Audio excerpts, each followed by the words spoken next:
স্বাগতম জনাইছো নিউজ আসামৰ অন্য এটা ভিডিঅ'লৈ যিসকল ছাত্ৰ ছাত্ৰী ইতিমধ্যে হায়াৰ ছেকেণ্ডেৰী ফাইনেল এক্সামৰ ৰিজাল্টৰ আপডেট বিচাৰি আছিলে তেওঁলোকৰ বাবে এটা বিগ আপডেট ইয়াতে কিছুমান আপডেট আহি পৰিছে আৰু মুখ্যমন্ত্ৰী ডাঙৰীয়াই ইতিমধ্যে ঘোষণা কৰিছিলে যে 20 এপ্ৰিলৰ আগত যি ৰিজাল্ট হয় ৰিজাল্ট দিয়া হ'ব আৰু ইয়াতে দেখিবলৈ পাইছা হায়াৰ ছেকেণ্ডেৰী ফাইনেল এক্সামিনেশ্যন 2026 বুলি এনেকুৱা ধৰণে আপডেট আহি পৰিছে আৰু কিছু টেবুল দেখিবলৈ পাইছা তোমালোকৰ যি ৰোল নাম্বাৰ আৰু ৰেজিষ্ট্ৰেশ্যন নাম্বাৰ দি তোমালোকৰ যি ৰিজাল্ট হয় ৰিজাল্ট চেক কৰিব পাৰিবা এনেকুৱা ধৰণে আপডেট আহি পৰিছে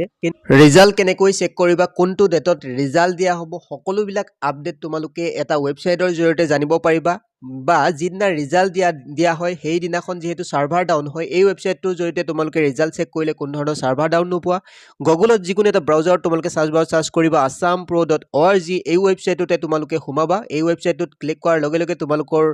মোবাইলৰ পেজখন এনেকুৱা ধৰণে ওপেন হ'ব আৰু তোমালোকে ইয়াতেই যি ৰিজাল্ট হয় ৰিজাল্ট চেক কৰিব পাৰিবা অলপ স্ক্ৰল ডাউন কৰিবা স্ক্ৰল ডাউন কৰিলে ইয়াতে দেখিবলৈ পাবা Assam HS second year result 2026 check class 12 result ইয়াতে তোমালোকে ক্লিক কৰিবা ইয়াত ক্লিক কৰাৰ লগে লগে তোমালোকৰ মোবাইলৰ পেজখন এনেকুৱা ধৰণে ওপেন হ'ব আৰু তোমালোকে ইয়াতে স্ক্ৰল কৰিবা স্ক্ৰল ডাউন কৰিলে ইয়াতে সকলোবিলাক ডিটেইলত তোমালোকে পঢ়িব পাৰিবা ৰিজাল্টৰ ডেট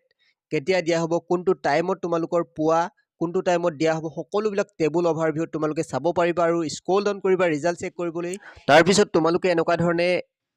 টেবুল এখন দেখিবলৈ পাবা এছেক ৰিজাল্ট চেক লিংকছ 2026 বুলি এটা হেডিং পাবা তাৰ তলত টেবুল এখন পাবা আৰু তাত ক্লিক হিয়াৰ বটন থাকিব ৰিজাল্ট চেক লিংক 1 ক্লিক হিয়াৰ বটনত তোমালোকে ক্লিক কৰিবা ক্লিক কৰাৰ লগে লগে তোমালোকে এইখন পেজ মুকলি হ'ব আৰু তোমালোকৰ ইয়াতে আপডেট আহি পৰিছে দেখিবলৈ পাইছা HS second year result 2026 to be announce soon অৰ্থাৎ তোমালোকৰ যি ৰিজাল্ট হয় অতি শীঘ্ৰে দিয়া হ'ব বুলি ইয়াতে আপডেট আহি পৰিছে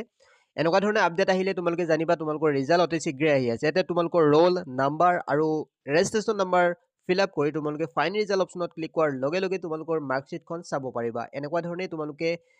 ডিজিটেল মাৰ্কশ্বিটখন ডাউনলোড কৰিব পাৰিবা ৰিজাল্ট দিয়াৰ দিনাখন তোমালোকে কিমান ডিভিজন পাছ কৰিছিলা সকলোবিলাক ডিটেইলত চেক কৰিব পাৰিবা এই মাৰ্কশ্বিটখনত